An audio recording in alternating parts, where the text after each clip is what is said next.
रात का समय था।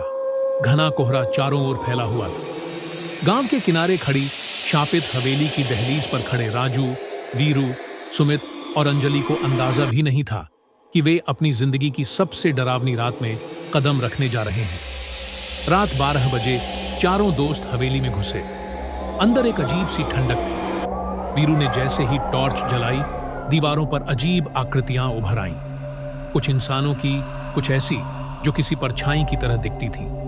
तभी अचानक दरवाजा अपने आप बंद हो गया। सबके दिल जोर से धड़कने लगे। हमें यहां नहीं आना चाहिए था, सुमित बड़बड़ाया।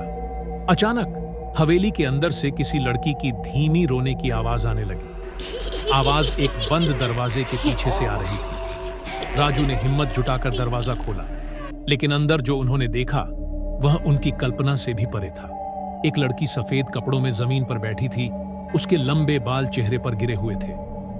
कौन हो तुम? अंजलि ने कांपते हुए पूछा।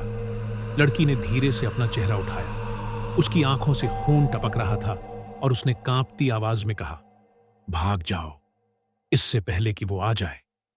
तभी अचानक एक तेज झटके से लड़की हवा में ऊपर उठ गई और उसकी चीख पूरे हवेली में गूंज उठी। कौन आ रहा है? वीरू की आवाज कांपने लगी।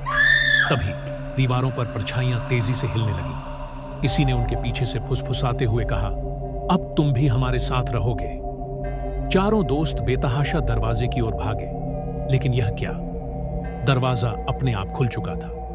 वे बाहर निकले और पूरी ताकत से गांव की तरफ दौड़ पड़े। जैसे ही वे हवेली से कुछ कदम दूर पहुंचे, हवेली एक तेज धमाके के साथ अदृश्य हो गई। हैरान और डरे हुए चारों दोस्तों ने एक दूसरे की ओर देखा।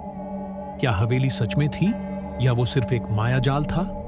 लेकिन असली झटका तब लगा जब उन्होंने अपने हाथों पर नजर डाली। सभी की कलाई पर खून से एक ही शब्द लिखा था, वापस आओ। अगली बार अगर वे वापस आए तो क्या होगा?